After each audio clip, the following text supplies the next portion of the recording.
Hey guys, Andrew Piercy here with Vision Wealth. I have my MBA from Florida State University and a BBA from Memorial University of Newfoundland. And today we're going to be talking about three things that any investor can look for in a company while evaluating it to see if it will be a good purchase as a stock or not. Because when you purchase a stock, you are purchasing a small piece of a company. First thing I'm looking for is cash, cold, hard cash. So how much of cash a company is holding on its financial statements. So go to the statement of cash flows, just check out the end cash position at the end of each quarter or at the end of each year. Having cash is like the lifeblood of any company, and it's so important. One, help pay off my liabilities so I don't have to take out a loan, or I don't have to become highly leveraged, or I don't have to ask shareholders for money in the form of dilution. Second of all, I can increase my dividend. I can pay out a dividend to the investors, which is awesome. I personally love receiving dividends from companies because it's great passive income. I don't have to do anything for that money. I can fall asleep, and as I'm sleeping, I can get paid. And third, the company wants to buy back its own shares, which makes the current shares that they have in existence more valuable. Yeah, sign me up. I think that's an awesome way, and you want them to do that with their own cash.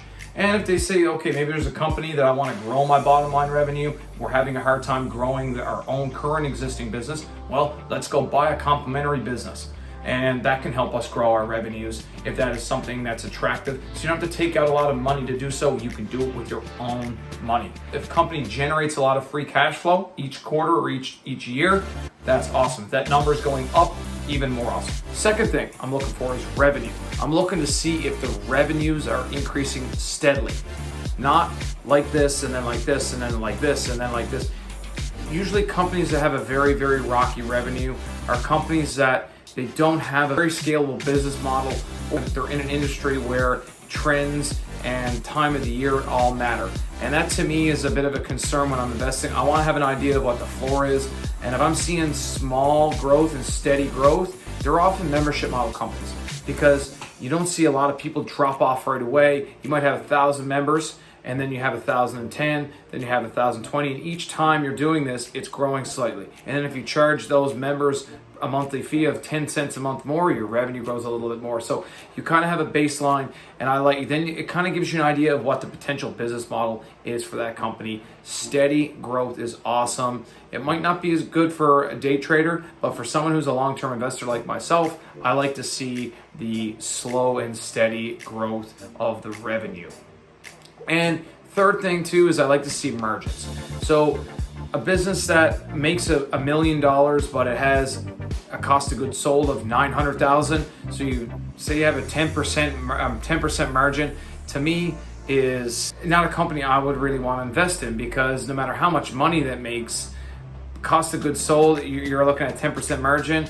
Your expenses overall are going to completely erode your profits, and you're probably going to lose money as a company all the time. And losing money as a company is not a good thing, especially if you're publicly traded, because eventually you will run out of money. And then who are you going to have to go get the money from? Investors. Then you have to dilute investors by making more shares. And that's never a good thing for an investor. So companies that have scalable models, they will have margins of above 30%. In my opinion, 30% is a benchmark. If I can have above 30, that's great. Anything below that, I'm probably not going to look into or invest in. 30 is like a bare minimum. Something that's in that 40 to 50% range, now we're cooking. Because then it allows for some expenses, allows for some salaries and wages, administrative expenses, and so on, and you're still turning a profit. However, you look at some companies like go to Enwave, ENW on the TSX or on the Toronto Stock Exchange. Go check it out. You look at the margin, you're like, geez, there's not much margin here. It's in the 20s. Then you're looking at salaries that continue to increase with inflation, and the company can't seem to make any money.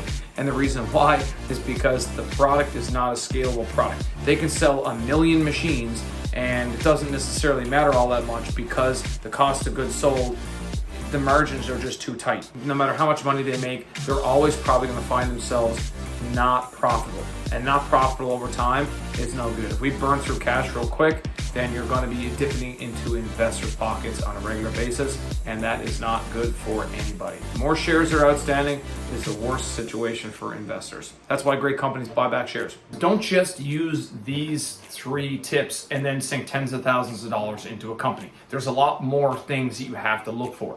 One, you have to make sure you're buying a great company at a price that's reasonable. Don't overpay for a great company. As Warren Buffett always talks about intrinsic value. So how to calculate intrinsic value is something called a discounted cash flow valuation model. I will put some links in the description of this video so you can actually calculate this on your own, or if you're not sure how to do that, check out this particular YouTube link. I will post it in the description below. A guy actually does these on YouTube. He's fantastic. I've watched a lot of his videos, and he will tell you if the company's overvalued right now or undervalued and so on. And also check out Simply Wall Street. Awesome site. Now you might have to pay for an unlimited subscription, but I've used it in the past where you can research companies and they will give you a couple of free ones as a part of signing up for it. But then after you say do 5 companies, you research 5, then to get more companies you have to pay for it, which is not so bad at all. But at the end of the day, something you have to calculate is a discounted cash flow valuation. Check out what the company is actually worth. You also have to look at who the CEO is, who the CFO is, who the board members are. Look at the company's social media accounts. And the reason why I suggest doing this, if they don't have the big 5 or they don't have Twitter, if they don't have a Facebook page, to me, that is so 1997. Any company that doesn't have those kind of things at this point in time is behind the times. And I like to do a little bit of homework on a company. I like to see a company that has good ethics. A company that has great graphics, a company that invests in social media before I go and buy that company. So those are just a couple other things that I like to look for. Maybe they're not as important to you. If they are, comment in the description below, comment in the post. I would love to see your comments, and I will reach out to every single comment that is posted. So that's it for me, guys. Everyone calls me AP, so you can call me AP in the comments. Look forward to doing some more videos and look forward to connecting with you guys on more of the financial side. I'm done.